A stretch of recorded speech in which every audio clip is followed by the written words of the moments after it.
Thrissur ACP ഇപ്പോൾ സംസാരിക്കുന്നുണ്ട് ദിവിഷിലേക്ക്. ദിവിഷ്, എന്താണ് അദ്ദേഹം പറയുന്നത്?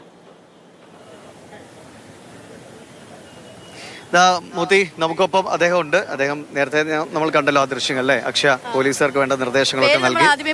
അതെ, സർപ്രൈസ് ആയിട്ട് നമുക്കൊരു അദ്ദേഹത്തെ ഇങ്ങനെ അവിടെ പറഞ്ഞു. അപ്പോൾ സലീഷൻ ശങ്കരൻ അദ്ദേഹം തൃശ്ശൂർ ACP ആണ്. നേരത്തെ തൊട്ടു മുമ്പ് ഉദ്യോഗസ്ഥർക്ക് വേണ്ട നിർദ്ദേശങ്ങളൊക്കെ നൽകിയത്. അതെ, വലിയ സുരക്ഷയ്ക്കിടയിലാണ് തൃശ്ശൂർ പൂരം നടക്കുന്നത്. വളരെ പ്രധാനപ്പെട്ട ഒരു നിർദ്ദേശം അദ്ദേഹം കൊടുക്കുകയാണ്. അതിനുശേഷം പോലീസ് ഉദ്യോഗസ്ഥരാകെ കാണുന്നത്. അപ്പോഴാണ് ഒരു പരിചിതമുള്ള ഒരു മുഖം അല്ലെ, എവിടെയോ കണ്ടു മറിഞ്ഞാണ്. പ്രേക്ഷകർക്കും പരിചിതമായിരിക്കും. വെള്ളിത്തിരയിൽ കാണുന്ന മുഖം കൂടിയാണ്. എങ്ങനെയുണ്ട് പൂരത്തിനുള്ള ഒരുക്കങ്ങളൊക്കെ? പൂരം നന്നായി ഒരു കുഴപ്പമില്ല, നല്ല രീതിയിലുള്ള ഒരുക്കങ്ങളുണ്ട്. ആവശ്യത്തിനുള്ള പോലീസും മറ്റു സുരക്ഷാ സന്നാഹങ്ങളും ഉണ്ട്. ഇപ്രാവശ്യത്തിൻ്റെ പൂരത്തിൻ്റെ അറിയാലോ, അതിൻ്റെ ഒരു പ്രത്യേകത അറിയാലോ, ഈ ലഹരിക്കെതിരെയാണ് പോലീസ് ഏറ്റവും കൂടുതൽ നിലകൊള്ളുന്നത്. അപ്പോൾ അതിൻ്റേതായ ഒരു സ്പെഷ്യൽ പ്രോഗ്രാം പോലീസ് ചെയ്തുകൊണ്ടിരിക്കുന്നത്. പൂരം വൈബാണിഷ്ട, ലഹരിയല്ലാട്ട, അടിച്ചു പൊളിക്കാം, അതിര് കിടക്കരുത്, അതാണ് അതിൻ്റെ സ്ലോഗൻ.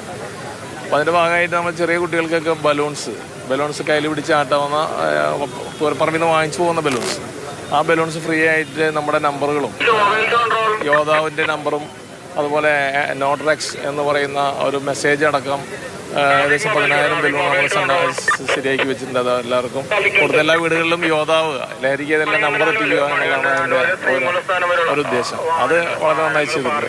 മാത്രമല്ല കുടകൾ കുറച്ച് നമ്മളെല്ലാ കുടകളിലും നിങ്ങൾ ശ്രദ്ധിച്ചറിയാം. അതിൽ നമ്മുടെ പ്രധാനപ്പെട്ട നമ്പറുകളായ 1930 112 യോദ്ധാവിൻ്റെ നമ്പർ, ഈ എല്ലാ നമ്പറുകളും ആ കുടകളിൽ നിങ്ങൾക്ക് കാണാം. അത് നമ്മുടെ എല്ലാ ഹെൽപ്പ് ലൈൻസിൻ്റെയും എല്ലാ പരസ്യങ്ങളും ആ കുടകളിലുണ്ട്. നിങ്ങളിവിടെ നോക്കിയറിയാം. ഈ ഫുഡ് റിസീവിംഗ് പോയിന്റുകളെല്ലാം തന്നെ അങ്ങനത്തെ ഒരു കുടകളാണ്.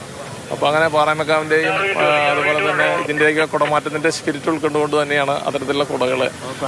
കുടമാറ്റത്തിൻ്റെയൊക്കെ സ്പിരിറ്റ് ആണ്, ലഹരിയുടെ സ്പിരിറ്റ് അല്ല. എന്തോ നിർദ്ദേശങ്ങളുണ്ട് അല്ലേ? അല്ലെങ്കിൽ ഒരു ചോദിച്ചോട്ടെ, ഇപ്പൊ ഒരു പോലീസുകാരൻ എന്ന നിലയിലുള്ള പൂരത്തിരങ്ങയുടെ ഉത്തരവാദിത്വം എങ്ങനെയാന്നുള്ളതൊക്കെയാണ് പറഞ്ഞത്. ഒരു കലാകാരൻ എന്ന നിലയിൽ പൂരം ആസ്വദിക്കുന്നത് എങ്ങനെയാ അല്ലേ? കലാകാരൻ എന്നത് പൂരം ആസ്വദിക്കാനുള്ളതാണ്. തൃശ്ശൂർ പൂരമാണ്. തൃശ്ശൂരിൻ്റെ സംസ്കാരം നിങ്ങൾക്ക് എല്ലാവർക്കും അറിയാം.